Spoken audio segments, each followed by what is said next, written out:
Hola les amis, j'espère que vous allez bien. On se retrouve pour la deuxième vidéo sur l'actualité du Mexique, votre rendez-vous hebdomadaire où on parle de ce qui se passe dans le Quintana Roo et un peu partout dans le Mexique. Que vous viviez ici, que vous soyez en vacances ou simplement curieux, on va faire le tour de l'actualité. Identité biométrique, visitax, la taxe obligatoire pour tous les touristes, attention à l'arnaque, les sargasses, ces algues qui pourrissent la vie des locaux et impactent fortement le tourisme, la sécurité, est-ce que c'est dangereux de venir ici pour les vacances, et on finira sur les fêtes d'Halloween et du Dia de los Muertos, la fête des morts. Bref, tout ce qu'il faut savoir cette semaine au Mexique. Alors je sais pas si vous avez suivi l'actualité, le gouvernement mexicain lance une nouvelle carte d'identité biométrique, donc directement liée au CURP. C'est le numéro d'identité nationale, c'est URP. C'est un petit peu le CURP 2.0 et elle va regrouper la photo, les empreintes digitales et l'iris, donc l'empreinte de l'œil. Elle servira justement pour ouvrir un compte, pour voter, pour se soigner, pour voyager. Donc il y a des tests qui sont mis en place, donc il y a un déploiement pilote qui débute fin 2025, donc dans plusieurs États dont le Quintana Roo, avant une généralisation en 2026. Objectif, simplifier les démarches, réduire la fraude, mais beaucoup de gens s'inquiètent aussi de la protection des données, où seront stockées ces informations, qui aura accès. Il y a pas mal d'associations qui ont manifesté à Mexico City pour dénoncer une forme de surveillance de masse. Et il y a même une pétition qui circule aussi en ligne, donc demandant des garanties sur la confidentialité des données.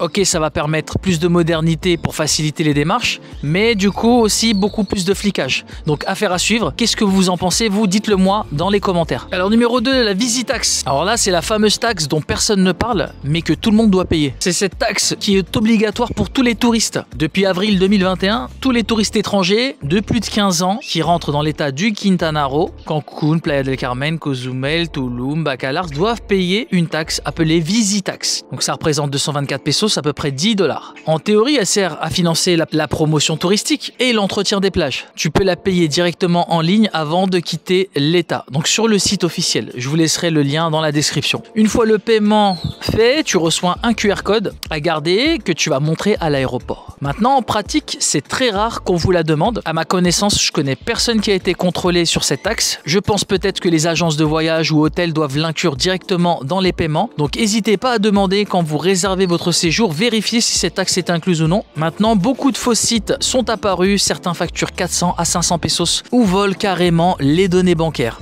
Si un site vous demande plus de 224 pesos, plus de 10 $, c'est du fake. Donc il y a un seul lien, un seul site officiel de paiement que je vous laisserai dans la description. Donc si vous avez le moindre doute, vous payez directement sur le site officiel, vous gardez votre QR code de côté dans votre passeport. Il faut savoir que voilà, en 2025, la visitax reste obligatoire. 224 pesos pour les adultes et c'est gratuit pour les moins de 15 ans ou les résidents. Et c'est valable pour tout votre séjour, même si vous faites plusieurs villes.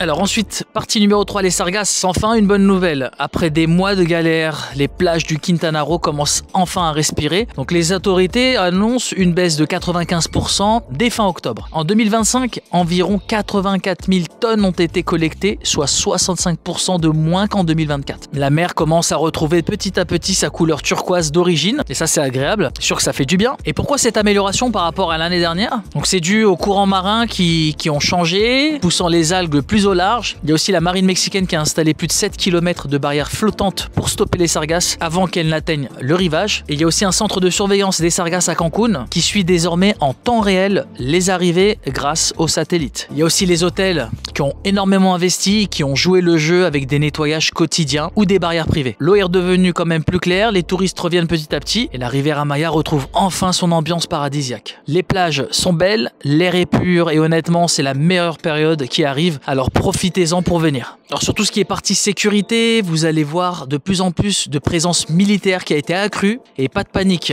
Donc ici c'est vraiment safe. Depuis l'été 2025, plus de 7000 militaires, policiers et agents de la garde nationale ont été déployés à Cancún, à Playa del Carmen, à Tulum, Cozumel et Bacalar. Ça s'appelle l'opération Refuerzo Turístico 2025. L'objectif, rassurer les touristes et limiter les incidents pendant la haute saison. Vous allez voir beaucoup de patrouilles qui sont visibles sur les plages, les zones hôtelières, les grandes avenues. Et ils ont constaté justement une baisse de 30% des incidents touristiques depuis le déploiement de cette démarche, selon le magazine El Universal. Donc c'est vrai que ça peut surprendre toujours un peu de voir des militaires sur la plage, armés ou dans les rues, mais honnêtement leur présence est plutôt rassurante. Ils sont là pour protéger et pas pour déranger et ça se ressent. Donc si vous venez à Playa del Carmen, à Tulum, peu importe, vous pouvez vous promener tranquillement même le soir, aucune inquiétude à avoir les amis. La Riviera Maya reste sûre, accueillante et bien encadrée. Il y a d'autres coins dans le Mexique où ce n'est pas aussi safe, malheureusement, mais ici vous ne craignez rien. Alors on passe à la dernière actualité sur Halloween et El Día de los Muertos, donc c'est la saison la plus vivante de l'année. On entre dans l'une des périodes les plus spectaculaires et symboliques de l'année au Mexique. Entre Halloween et El Día de los Muertos, le pays entier change de visage. Les rues explosent de couleurs, de musique, d'odeurs et de sourires. Partout on voit des stands devant des mairies, des marchés artisanaux, des défilés de Katrina, des hôtels couverts de fleurs oranges et des familles réunies pour célébrer la mémoire de leurs proches. Halloween ici, c'est surtout la touche internationale, fêtée du coup le 31 octobre. C'est une nuit de déguisement, de soirées, beaucoup de soirées dans les bars, des concours de costumes ou des fêtes dans les hôtels. C'est une fête très commerciale, portée par la forte présence des touristes américains. Mais ça ajoute une vraie ambiance festive à toute la Riviera Maya. Playa, Cancún, Tulum, tout le monde joue le jeu. Mais la véritable âme du Mexique, c'est El Día de los Muertos, célébré les 1er et 2 novembre. C'est une fête ancienne, héritée des civilisations préhispaniques. Les Aztèques croyaient que la mort n'était pas une fin, mais un passage vers un autre monde, où les esprits reviennent chaque année rendre visite aux vivants. Donc les familles dressent des autels, ornés de photos, de bougies, ils vont y mettre des sucreries, des fleurs, donc ces fameuses cempasúchil, je crois que ça se dit comme ça.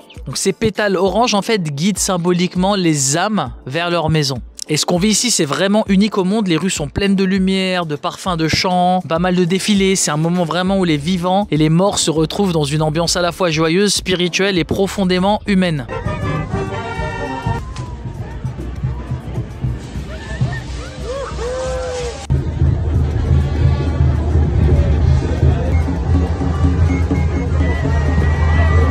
Si vous êtes au Mexique pendant cette période, ne restez pas à la maison, sortez, vivez-le. Allez voir les défilés de Katrina, les hôtels colorés, sentez les fleurs, goûtez au pain des muertos, le pain des morts. C'est plus qu'une fête, c'est une expérience à vivre au moins une fois dans sa vie. Et c'est ça le Mexique, un pays qui n'oublie jamais ses traditions, un pays vivant, intense, plein d'émotions. Et voilà les amis, c'était l'actualité du Mexique par Playa Seb. Dites-moi en commentaire s'il y a un sujet que vous voulez que je traite dans la prochaine vidéo. Pensez à liker et à vous abonner et à partager la vidéo, ça aide énormément à faire grandir la chaîne. Et on se retrouve la semaine prochaine, comme chaque semaine, pour votre rendez-vous hebdomadaire avec l'actu du Mexique. Prenez soin de vous, profitez du soleil et viva Mexico les amis. À très bientôt. Ciao ciao.